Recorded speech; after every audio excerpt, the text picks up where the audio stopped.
Presiden Amerika Serikat Donald Trump dan Ibu Negara Melania Trump terkonfirmasi positif COVID-19. Untuk mengikuti perkembangan terkini informasi tersebut, kita akan bergabung dengan CNN International. Be watching out for to see if he does develop symptoms, how quickly any symptoms might start to occur, and then what to do about it. So it's tough to put an exact number on it.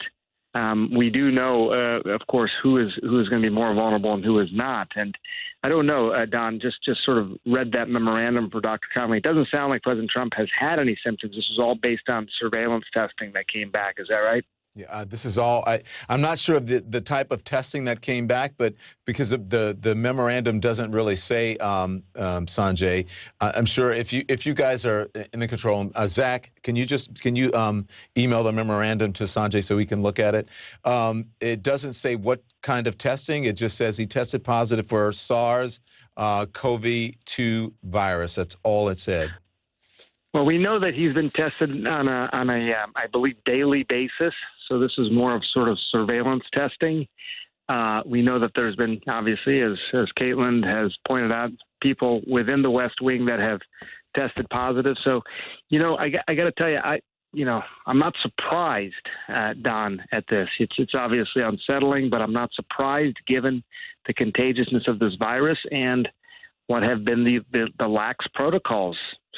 Surprisingly, stunningly, shockingly lax protocols within the West Wing, a small confined space with people who are infected, not wearing masks, even if they're being tested on a daily or regular basis. Testing doesn't prevent one from getting the virus. That just lets you know after you've developed it, been infected with it. So it's tough news to hear, and obviously, again, as I mentioned, he is considered a vulnerable patient by virtue of age and pre-existing illness. So this is something that doctors, I'm sure, in the West Wing are going to be watching out for. Now, even before the president was diagnosed, when Hope Hicks was diagnosed, at that point, given her proximity to the president, protocol would argue from the Centers for Disease Control that the president would need to be quarantined at that point, given his proximity.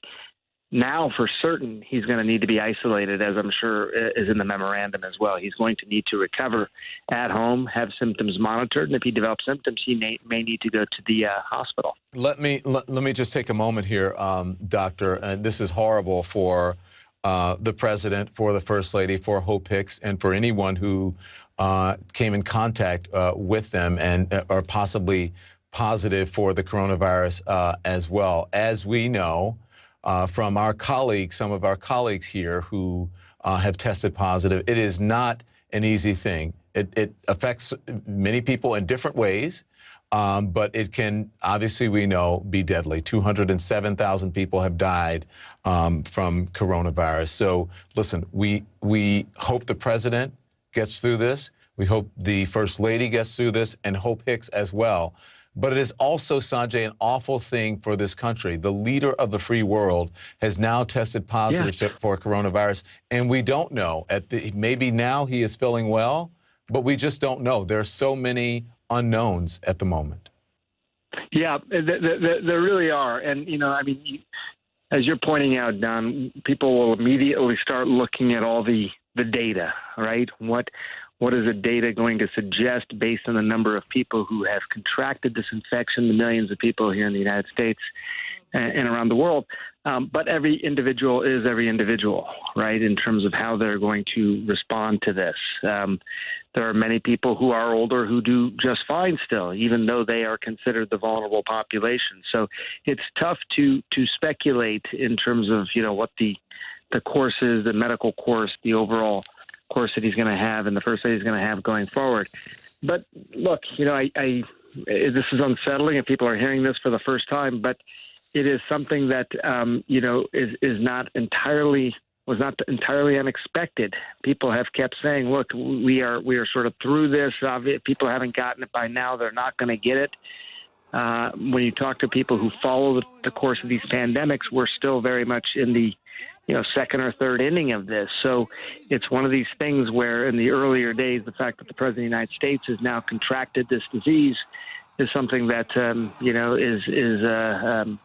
you do have to think in the back of your mind, we could have prevented things like this from happening, but not surprising. On the other hand, given the contagiousness of this and that there were several people now within the West Wing that the president had regular contact with that had this disease. Yeah, listen, and I know that it says that during the time of their convalescence, but which really is just a recovery period. It's just a heavy word that means that while they're trying to get over this, their treatment and their recuperation from this. Yeah. Should we read anything into their convalescence, or is that just a term a medical term that we're looking at? It's a good question, Don. If they had used the term isolation, that they're just going to be isolated, that would have meant to me totally asymptomatic. We are isolating people to basically prevent them from being spreaders of the virus. It could just mean that. That's what it means.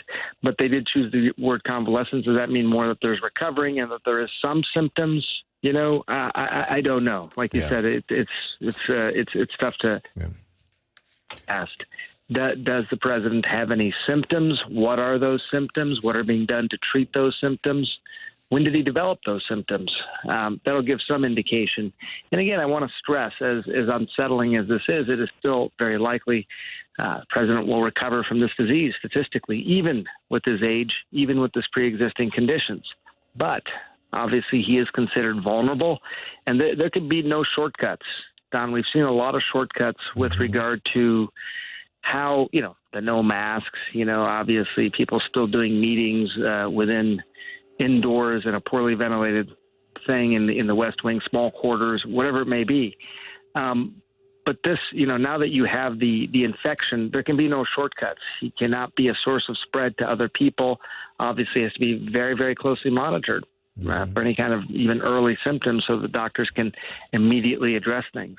I want to bring... there's no particular cure.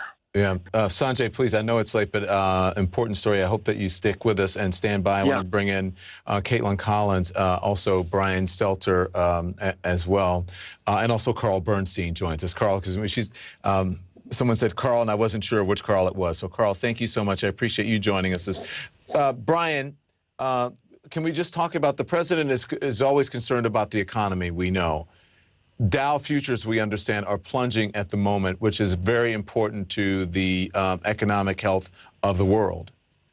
Yeah, this is traders in other countries, mostly in Asia, making bets about Friday morning in the U.S. Dow futures down more than 400 points. NASDAQ, S&P down 1.5 to 2% right now. That's to be expected because investors are making bets about the morning, about how much uncertainty this news is creating in the markets. Look, Don, the worst year in recent memory just keeps getting worse. The leader of the free world is sick. He's probably watching TV right now, and I hope we can all say the same thing. We wish you well, Mr. President. We hope you feel better as soon as possible. The president is now like 43,000 other Americans who all tested positive for the virus just in the last 24 hours. That's according to Johns Hopkins University. 43,000 Americans with this virus new today. It's a reminder that this is happening in so many towns, so many cities. And the president, as Sanjay said, has all the advantages here. All the odds are in his favor. This virus is an unequal killer. People of color, lower income people are much more likely to suffer from this virus. But right now, Don, transparency and honesty are going to be key for this White House. This White House is in a state of perpetual crisis.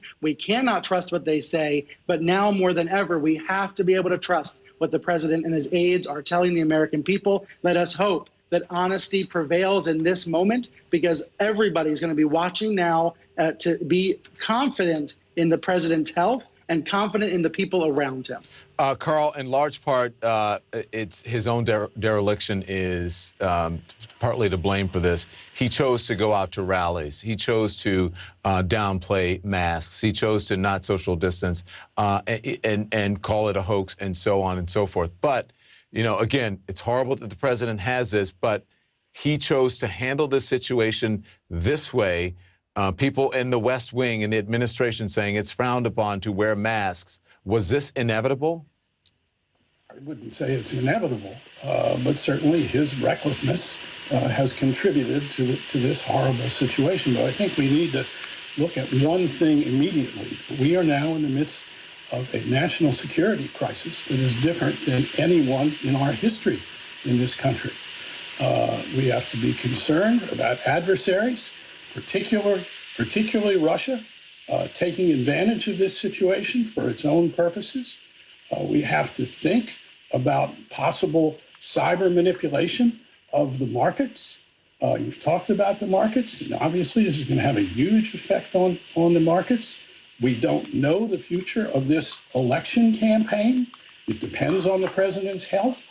We don't know what his health is going to be. It's going to totally upend the end of the election campaign. So every aspect of our national life in terms of stability is now affected in ways that we could never have envisioned. Baru saja tadi kita mendengarkan bagaimana ulasan dari CNN Internasional menanggapi positifnya Donald Trump dan juga istri dari kasus COVID-19. Kita tahu bahwa ada sejumlah hal yang digarisbawahi sebenarnya oleh berbagai macam pihak, termasuk oleh koresponden kesehatan CNN Internasional Dr. Chandra Gupta yang menyebut dirinya tidak pernah heran mengapa kemudian Trump dan istri ini tertular COVID-19. Karena memang kedua pihak atau kedua orang ini adalah orang-orang yang seringkali keluar ruangan. Karena kita tahu ini sedang ada kampanye pemilihan presiden Amerika Serikat. Kita tahu ada Donald Trump lawan Joe Biden. Kemudian juga Chandra Gupta menyayangkan Gedung Putih tidak menjelaskan kondisi Presiden Trump. Padahal Amerika Serikat adalah negara yang dianggap paling demokratis. Tidak hanya itu, di dunia ekonomi juga, ekonomi dunia saat ini sedang terguncang karena kabar tertularnya Trump dan istri ini kemudian berimbas pada ekonomi dunia pada mulai pagi tadi waktu Indonesia ketika diumumkan. Kemudian juga koresponden ekonomi CNN International Brian Stelter meminta transparansi Gedung Putih soal kasus ini karena pasar dunia menunggu hal tersebut.